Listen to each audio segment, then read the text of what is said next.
The former NATO commander and former Ministry of Defence Director General, Rear Admiral Chris Parry, joins us now. Very good morning to you. Good morning, Angela. Very good morning. I think it's very interesting to talk about the situation with the Navy at the moment, because as I understand it, Putin has put a number of pretty heavyweight naval vessels into the Black Sea, looking straight at that southern coastline of the Ukraine. How concerned are you that while we're all worried about what's happening on land, that actually he could be planning some kind of something coming from the sea, some kind of attack on Odessa, which is really so important to the commercial life of that country? I'm one of those people that doesn't believe and has never believed there was going to be an invasion. I think this was a high-stakes game of poker by President Putin. You're absolutely right. There is an increased presence of amphibious vessels in the Black Sea. But we have to remember that one of Russia's primary fleet bases is at Sevastopol in Crimea.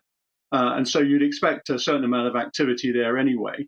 What we're seeing is a tightening of the screws around Ukraine based on an exercise that takes place about every 18 months anyway. And this mobilization we've seen opposite the Baltics. We've seen it on the borders of Mongolia. It's something the Russian armed forces do in order to modernize and improve their collective capability. What President Putin has chosen to do on this occasion is apply some geopolitical pressure to Ukraine, really because he's trying to sort out the situation in breakaway republics of Donetsk and Luhansk in the east, and also to try and improve the land bridge to Crimea. On the back of that, he's trying to get some geopolitical concessions from the West as well. None of this has worked so far. But what he's done is he's tested Western reactions. That's the first thing. It has put pressure on Ukraine, both financially and in terms of the stress it puts on the government and the people.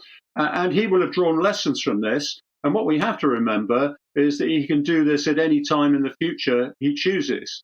So he doesn't actually have to invade to get some of his military objectives. Yeah. So, Rear Admiral, that's the lessons he's learned. What about NATO?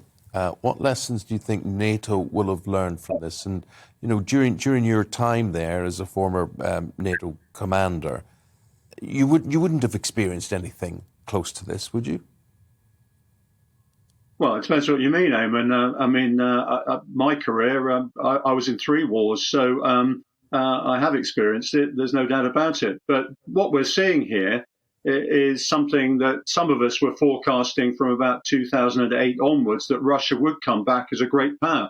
The one thing that disappoints me is that in the face of all the warnings that Russia was coming back as a great power, and also that China was rising, I'm afraid our short-term electoral politicians took no notice whatsoever. And that's the problem in a democracy.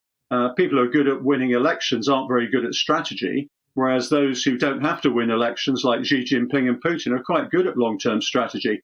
And this is what we're seeing. While we were distracted in Iraq and Afghanistan, both China and Russia were building their military capabilities, are now starting to flex their muscles. Russia here, around the borders of Europe, and China in the Indo-Pacific region, most notably in relation to Japan, India, and also Taiwan.